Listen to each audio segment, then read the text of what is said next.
Shrikant, Huh. you would have heard of compound interest in school.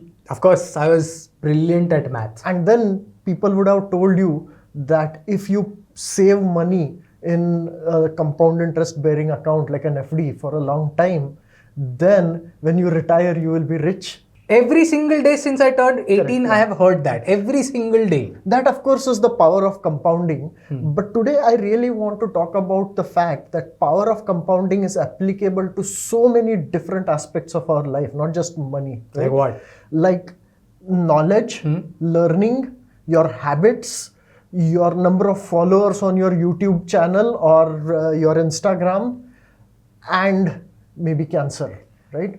Okay, that took a very dark turn, but Yes. Oh, by the way, Huh. power of compounding can be great or it can be horrible. So there are lots of dark turns in this episode also, okay? all right, semi-spoiler alert as well as a trigger warning for those of you who might be triggered by these dark turns. Be careful, proceed with caution. But right, so But the important thing Huh. that I want to point out is that we have bad intuitions about compound interest, right? Let me demonstrate that to you with two puzzle-like examples, okay? okay. So, first, imagine the Mula River, okay?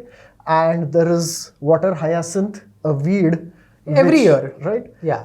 Now, imagine that this weed, okay, this is just a toy example, but imagine that whatever is the area of the weed on any given day, one day later, it doubles.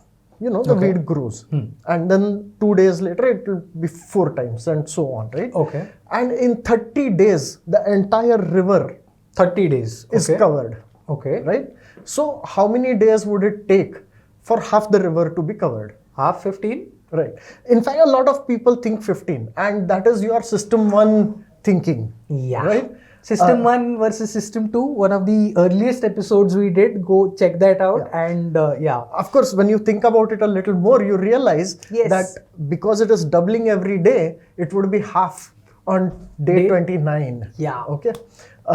We will come back to this example, what this demonstrates. Okay? All right. Let's take a different example. Okay. This is a fun and famous story. Okay. Right? They say, right, chess was invented in India. It is claimed that it was invented by a Brahmin called Sissa. Sissa. Sounds like a car, but Yes. go on. Sissa. The king at that time was so impressed with this game that he called the inventor Sissa and he said, you know, what gift do you want in return for inventing this game? I'm very happy with you. Wow. And do you know what Sissa said? What? He said that for the first square of this chessboard, Huh. I want 1 grain of wheat. Okay. For the second square, I want 2 grains. For the third square, I want 4 grains.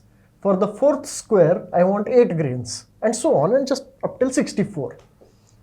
The king was so angry with Sissa that I'm appreciating this guy. I was willing to give him anything, and instead he makes fun of me by asking for a few grains of wheat. Right? He told his minister that just throw those grains at him and kick him out of here. And the minister said, "Sir, there is a problem.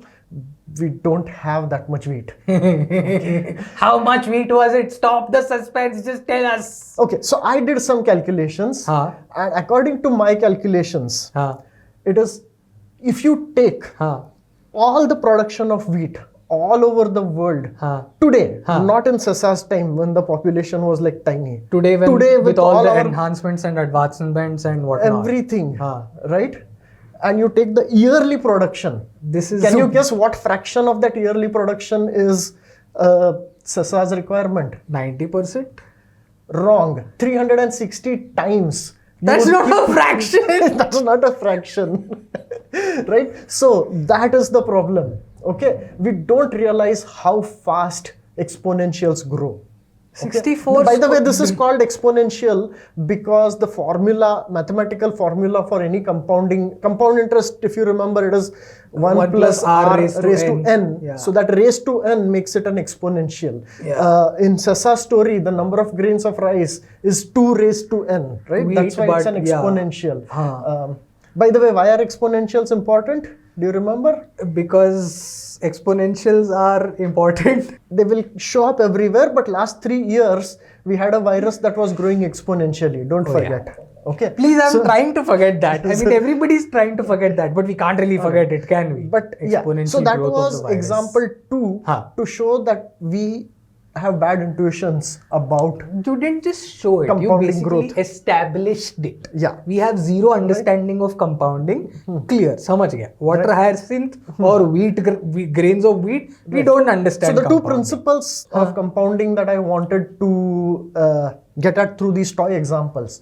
One from Sissa's example is that we don't realize how big compounding can get. That's true. And from the water hyacinth example, we don't realize that most of the growth happens in the last few iterations. Yeah. In fact, in the beginning, if you look at the water hyacinth first 15 days, you would not even notice it. It will be like tiny barely amounts. anything. Yeah. In fact, what Ray Kurzweil, a famous futurologist, says is that this is called the second half of the chessboard problem. Oh. Right? First half of the chessboard, Sissa is not really asking for much wheat. Okay? All of it is coming from the second half of the chessboard. All of it, like way too much of it. Right. But at the beginning, you said that this power of compounding helps us with our knowledge, learning, and habits. So I'm guessing there must be real life examples or situations also, right? I'll come to real life examples, but let us take the example of another toy example of habits from the book Atomic Habits. Right? Naveen loves playing with toys. Right? I mean, doubling, as in the case of Sissa or the hyacinth, is not common, not something that happens in real life, except if we are talking about viruses. Yeah, as we've seen. More common is like a 1% growth, right? Okay. Right. The important point is the power of compounding even shows up when you have just a tiny growth, just if you continue it for long enough, right? So imagine you're trying to develop some habit and you promise yourself that you will do 1% better every day. Okay. Right? So at the end of 1 year, how much better do you think you will be? 365 days a year, to not 365% of course, but 3.65%, I guess. 1%, 365. No, that's simple. No, that's 3. If you say 365%, that's like 3x. If compounding will take it to how much you think? Again, I am going to fail miserably at it, so don't count me in this. 15%? Yeah. 20? No. So you get 37 times better. That's 3600%. Right? That's the power of compounding. Really? It really. Yes. Wow. So we don't realize that if you keep compounding for a long enough time, how good you can get. Right? Compounding happens when the growth at each step is proportional to how much you already have. So it has to be a percentage. Most things in life do increase like that. Okay. Right? So for example, if you have 1,000 followers on Instagram and you make a few posts, the number of new followers you get is going to be proportional to how many followers you already have. Because those are the ones, how many forwards it gets, how many reposts it gets is proportional to number of followers you already have, right? Yes. So that is why the growth in number of Instagram followers is going to be proportional, a percentage of your existing number of followers. Are you on Instagram? No, I am not on Instagram. I am also. I have an account, but I don't really use it. So, so we've heard that this is how it happens. We are more Twitter people. You can find us on Twitter. Yes. This is our Twitter handle right here. Go on. So anything that grows as a percentage of the current amount is going to result in compounding. Okay, let's take learning for example, right? You are given a brand new topic and the Wikipedia page of a topic. Okay. Right? The way our human brain learns anything is by taking a new concept and then trying to relate it to concepts that we already know. That's right? true. This is similar to that, this is similar to that other thing, and so on. Right? If I try to explain to you how coronavirus grows, right?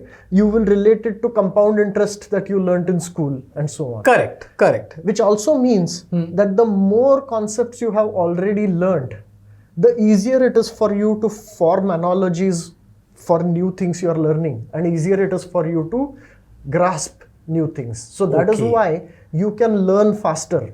If you already know a lot more. So how much you learn in, say, a given month will be proportional to how much you already know, and learning compounds. Okay, that explains why you said knowledge, learning, and habits. But you also said something about YouTube followers. Oh, that's the Instagram example. Applicable to YouTube again. See, comparison and relation. But then cancer? Yeah. So let's look at compounding in biology, right? Everything in biology is usually compounding, right? You started off as a single cell, a zygote. Correct. Right? And that cell divided into 2. Correct. And those 2 divided into 4, and those 4 and so on, right? And you have to reach 100 trillion, right? So that is 1 followed by 14 zeros. That seems like a lot. Like a serious lot. Right? Do you know how many doublings are needed to reach that? At this point, I'm not going to even tell you, attempt an answer. I will just tell you the answer. Just about 45 doublings or so is enough to get 100 trillion. From one single zygote? Yes. Remember, Sissa. The power of compounding. Why is it so incredibly difficult to fathom? But despite having all of these examples told and explained and shown. In fact, this is one of the biggest problems we have. Humans, we tend to think linearly. Yeah. But a lot of processes that we are thinking about have compounding. So that is going to cause problems. We'll come to those. But let's look at this, right? 45 doublings and we have reached Shrikant. Right? Maybe 48. But looking at my current size, but sure. But another 10 doublings and we would have 1000x. So not 48, Shrikant, right? Not 48. So why didn't that happen? Why did you stop here? Yeah, actually, why did I stop here? Right? So that's another thing. Compounding cannot just go on forever. It has to stop. In our body, the reason it stops is because there is a certain protein called P53 which signals to a cell that, you know what, you can stop dividing now. Just one protein. Well, there's a whole bunch of things, but there is one important protein, P53, which control. There's a whole, nothing in our body is that simple. Of course it is not, but there is still, at the end of the day, something that you can point to and say, this is where it starts. So kind of P53 is where it starts, you say. P53 will tell a cell that, you can stop doubling now. And sometimes it's just based on the size. Sometimes it is based on, is there enough nutrients in the environment? Is there enough glucose? Right? So if you get stunted children, that's because of lack of nutrition. Because P53 looks around, says there's not enough nutrition, let's stop growing, right? And then you get an underweight child. 1 trillion cells, 10 to the power 14, and all of them are stopped by one P53. Not one. Each of them have their copies of large numbers of P53, but yeah. Okay. Do you want to guess what happens if the P53 stops functioning? Maybe, I'm guessing the cells continue growing. Oh. That is cancer. Acha. Right? And usually it doesn't happen, when you are born, but like much later in your life. Constantly cell division is going on, right? Your blood vessels are being replaced every 120 days, and your muscles, there is wear and tear, and those are being replaced, and your bones are growing, and so on, right? All of these mechanisms have a cell division going on, and then P53 says, okay, enough, we have enough. And then in somewhere, say in the bones, if that P53 stops functioning, you get bone cancer. If in the red blood corpuscle, white blood corpuscles, which are being produced in the bone marrow, the P53 stops functioning, you will get blood cancer. Right? Okay. So fascinating and terrifying at the same time. Like one protein has the ability to completely throw our system, as in not one protein, but one protein, many copies, has the ability to throw our system completely out of whack. So let's talk some happy examples, please, because Yes, this is making me anxious. Yes. So another area where there is a lot of compounding that's happening is in terms of the number of chips in your computer. Oh, I know this one. What Yes. was that called? Moore's law. Moore's law, right? Moore's law. MOORE'S. Moore's law. If you want to look it up, we'll of course put a link in the Moore description. was, one of the founders of Intel, and he had the observation that the number of transistors that you put in a chip doubles every 18 months, right? Which means that that's 1.5 years. So in 15 years, do you know how many times more transistors we can stuff in? That's 10 times the number of years, so 2 to the power 10. Correct. 1000x. Compounding, I have started to get a little bit of grasp on it. In 20 years, how many more can you stuff in? Way too many? 1000 into 1000, that's a million, right? And in 30 years, that's a billion. So the computers used 30 years ago when I started using computers. Hold on, but at some point they will start affecting the Planck length and physics will come into play and all of that will. You can't fit a billion transistors in the same space as where 1,000 transistors go today. Limits of physics. Physics student. So of course I'm going to defend it. Maybe someday we will hit the limits of physics. Like we said earlier, all exponential growth, all compounding has to stop because you run out of resources. Yeah. And that's why Moore's law is not an actual law like Newton's law. It is just a observation. Correct. But for 40-50 years, it has held so far more or less, and we're getting to the limits, but we haven't yet hit the limits. So we continue to get better. So the point is that the devices we have in our hands these days are like 1 billion times more efficient, faster than the powerful and all of computers that. I started my career with, right? So this is way more powerful than the computer that took, way more powerful than the computer that took men to the moon in 1969, right? And yet today if you ask it to take you to the moon, it won't do anything. Right. So one of the things, important things to keep in mind is that computing gets cheaper, easier. This applies not just to computing, but it also applies to things like bandwidth of your internet connection. That grows exponentially. We started with 33.6K modems. That's 33 kilobytes per second. Bacha log, right? I started with 14.4K as being like extra fast, right? That just means you're Buddha, Naveen. That just means you're old. I am slightly less old than you. But so that's the point, that one of the things they say in the startup world, right, is that if you build a startup assuming capabilities of computers and network and so on, today's capabilities, by the time your product is ready, it'll all be out of date, right? So you just have to look 2 steps ahead. And so, for example, when Netflix started, it was not possible to stream movies. It was like painful. They were actually a DVD by mail service. No, when they started streaming, streaming was really painful. But they were not building for that day. They were building for the future. A few years later, and that's what happened. They completely decimated all competition like Blockbuster because the compounding kicked in.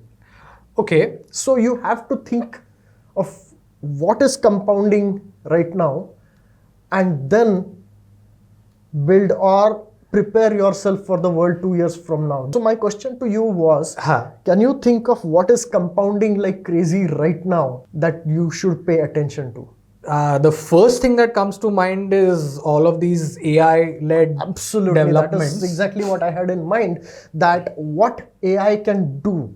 In fact, it is going faster than Moore's law, okay? It is not doubling every 18 months, it's like going many X times every year. The difference between GPT-3 and GPT-4 is astounding. It is incredible. And it is a mistake to look at what AI can do today and make your decisions based on that. You have to think of what it is going to do 2 years from now and plan accordingly. It's a crazy world. And this applies to every profession out there. Oh, yeah. We might be replaced by AI in about 20 episodes. We don't even know that. Yeah.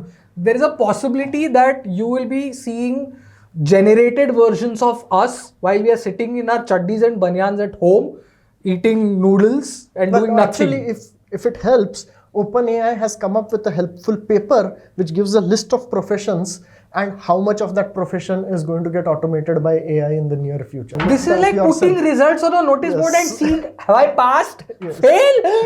Kya hoga mera? It's fun. You should check it out. Yeah, please. We'll put the link in the description. I haven't checked it out yet. I will. The first thing I'll do after this episode is over is check that out.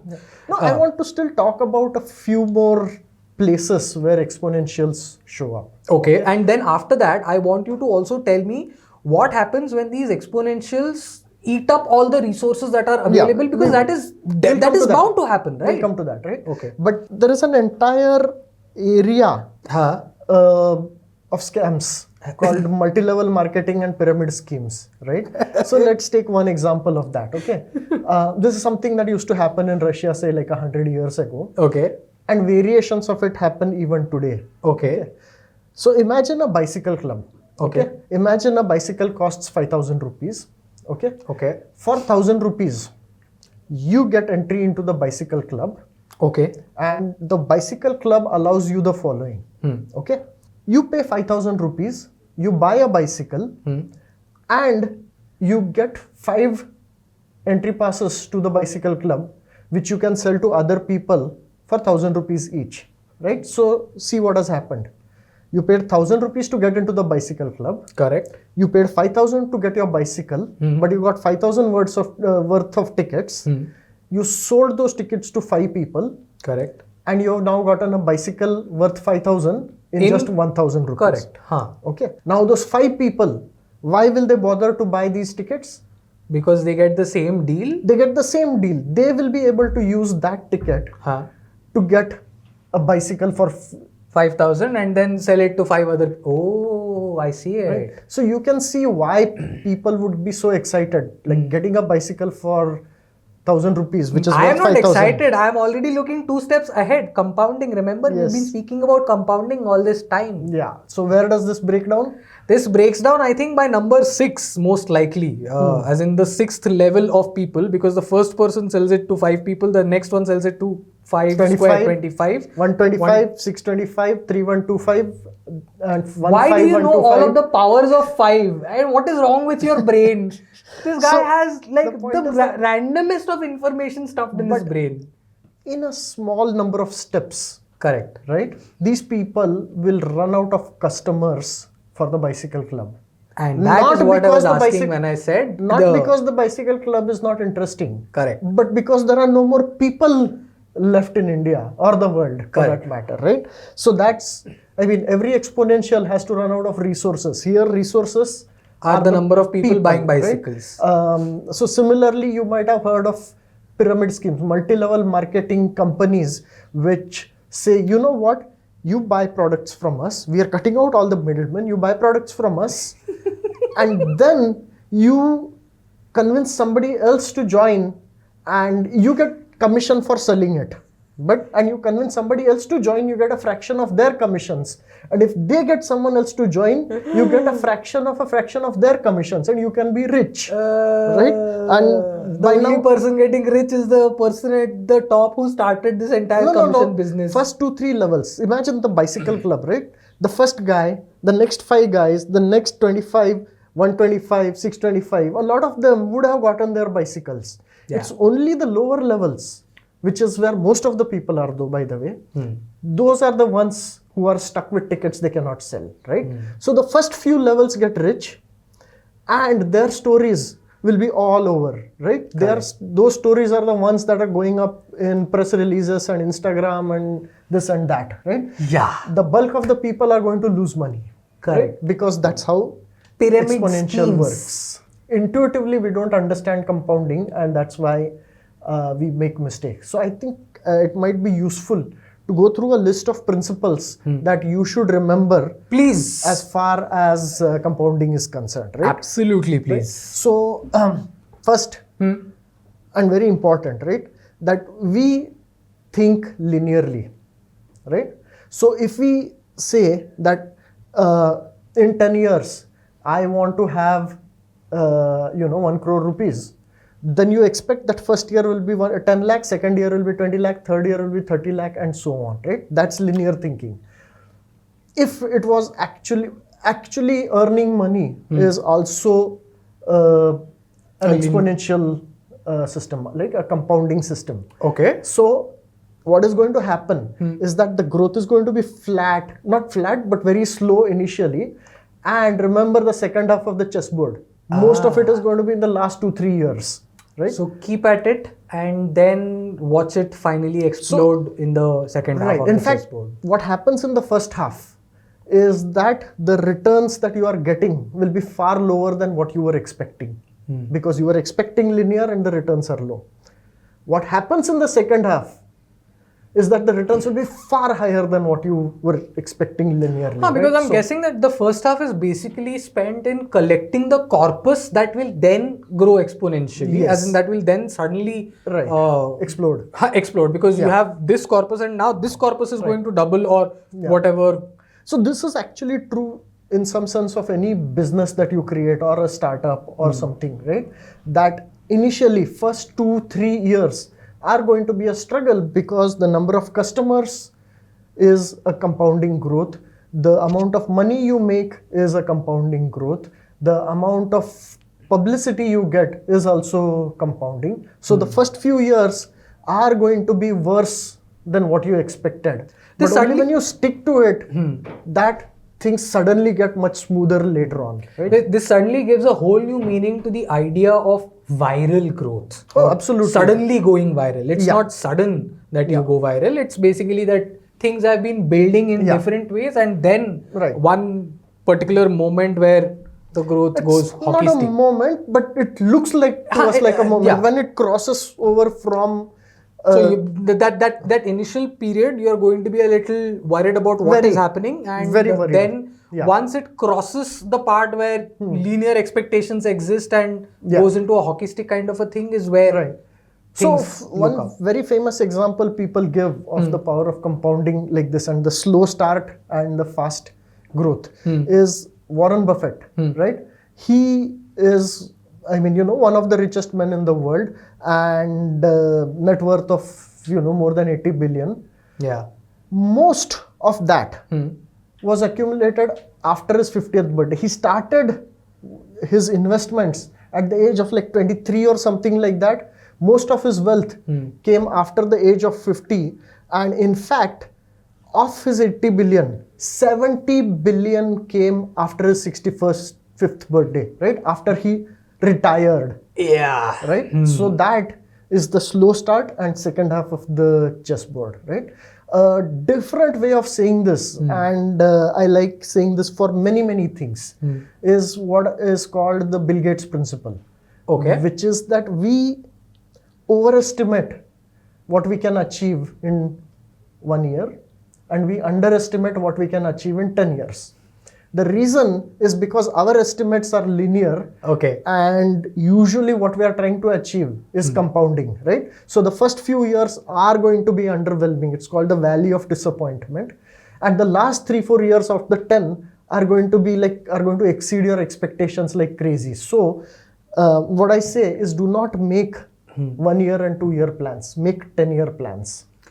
Okay. That's easy to say, but I also see why that is important to do. Now, make 10-year plans and stick through the first few years. That's the question I have. How about I'm trying to learn a language and I'm putting in that extra 1% effort every single day. Not extra, as in 1% better than every single day. Let's make it week. But what if I lose out on a particular week? Or what if I'm trying to lose weight? In general, this thing about compounding is that interruptions are not good, right? I mean, let's again, if we take the example of 1% better every day and you get 37x better at the end of the year.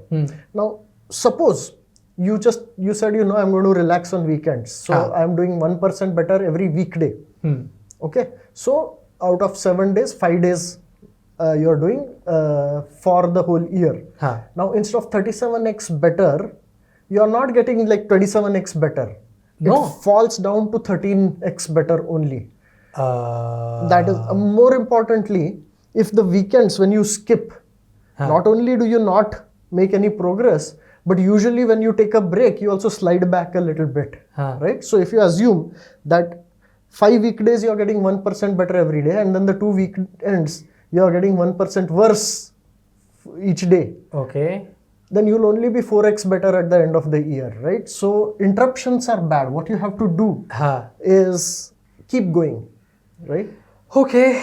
Right? Consistency is important. But also keep in mind that the rate, 1% is tiny, right? The rate is not that important. Doing it over a long term is important. So, which is why you should pick something that you is can sustainable, do right? Most people, when they do a New Year resolution, they take on too much, right? Oh, you know, I'm going to run 5 kilometers every day. And if you have never run before, 5 kilometers, you will run for the first 3 days. By the end of the week, you will give up, right? Yeah. Instead, you can start with something trivial, like, you know, I'll just run 100 meters every day, right? Or I'll just put on my shoes and go out and come back every day and just get a little better on a regular basis. Atomic habits. Yes, right? I read that book. Fascinating it is. Yes, we will do an episode on that, but in like general, a detailed episode we'll do because it is absolutely brilliant, and you go ahead, read the book. We'll still do the episode. There are 1,000 videos, episodes, podcasts on the internet about atomic habits, but we'll still do an episode because it is just so fascinating as a concept and as something that needs to be spoken about. Yeah. So consistency is important. Yeah. Consistency is important, and not skipping is important. Not skipping specifically in terms of consistency. All right. So let's quickly summarize what we've done until now. Consistency is important. We don't really understand the end product of all of the compounding. I mean, basically, remember that there is a slow start, and most of the growth comes at the end. The second half of the chessboard, right? So keep that in mind. And set your expectations accordingly, both in terms of you will not see that many returns in the beginning, but you have to keep doing it because compounding, the power of compounding, and because karmanyavadhikaraste. Oh yes, karmanyavadhikaraste. Another episode that you should definitely check out. One of the reasons why karmanyavadhikaraste makes sense is because compounding pays off much later. At the end. And in the beginning, you have to just keep doing it because you think this is the right thing to do. Right? And it works. And consistency is important, right? The rate can be small. Don't bite off more than you can chew. In fact, don't even bite off exactly as much as you can chew. Do less so that you can sustain it without causing problems for yourself. And don't worry about the outcomes you are getting. At least initially. Karmanyavadhikaraste ma phaleshu kadachana episode.